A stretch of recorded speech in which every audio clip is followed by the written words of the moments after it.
Gardo, sabihin mo kay Senyor Ismael na i-deposito sa account ko ang parte ko. Opo, Apo Roman. At mag-iingat ka. Malaking halaga yan. Anong nararamdaman niyo, Tay? Hindi ako makahinga. Masakit ang dibdib ko. Miguel, ano ba nangyayari dyan sa tatay mo? Apo Roman, may sakit na po kasi ang tatay ko eh. Kailangan na po siyang dalhin sa ospital. Alam mo naman ang patakaran dito. Ang sino mang nagtatrabaho dito, hindi na makakaalis dito kailanman. Maliban na lang kung siya ay bangkay na.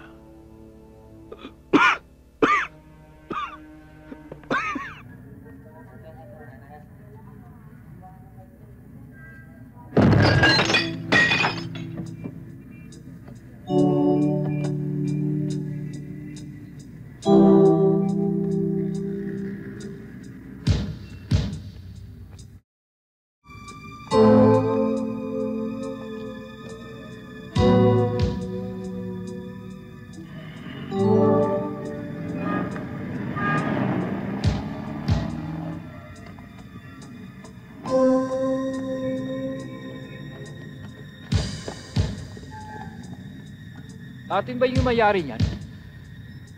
Paano mangyayari yan? Eh tayo lang tumitira dito.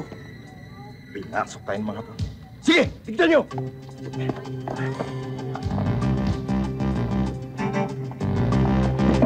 Teritoryo! Anong ginagawa mo dito? Ha?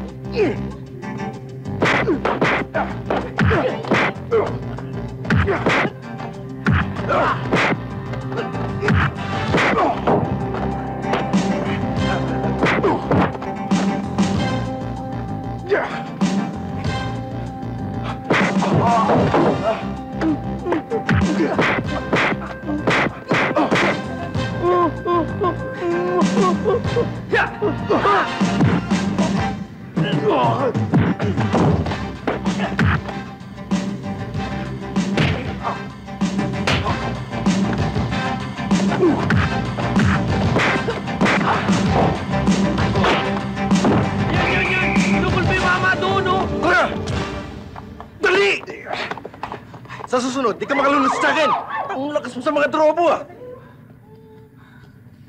Magnanakaw! Magnanakaw! Magnanakaw! Magnanakaw! Polis! Abulin nyo!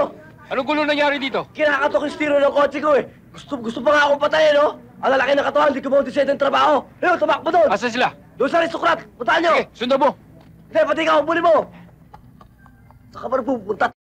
Ha? Nakabantay nga ako, eh! Kundi dahil sa akin, di bangkay ka na ngayon!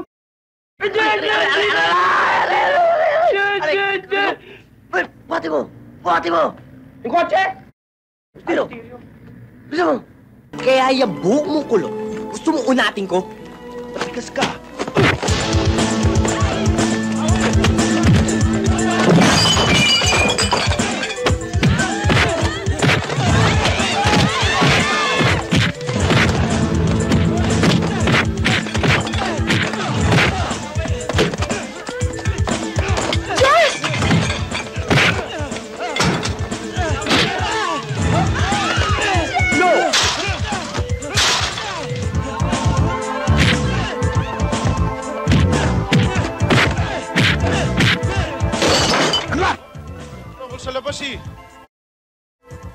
Pagkamatay na kayo lahat dyan!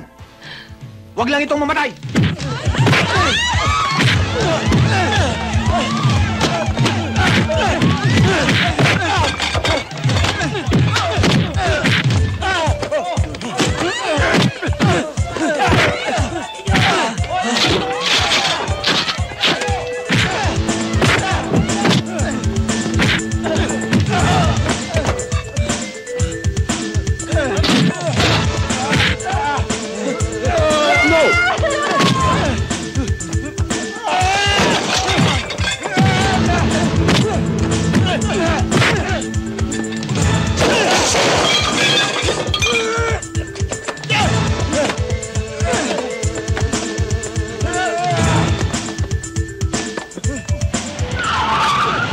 Papatayin pa ako ah!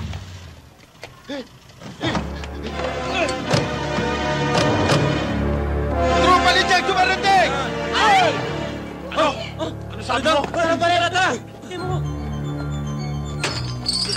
Saan ang bayan, Jess? Doon sa junk shop po. Kuya! Huwag kang ganam! Alin? Kundi lang ako napilay! Yung mga salbosa niyan! Ako ang harap sa kanila! Ganun, ha? Idinulog na natin kay Mayor, tayo pang sinisi. Kailangan magplano tayo at pag-isip ng ibang paraan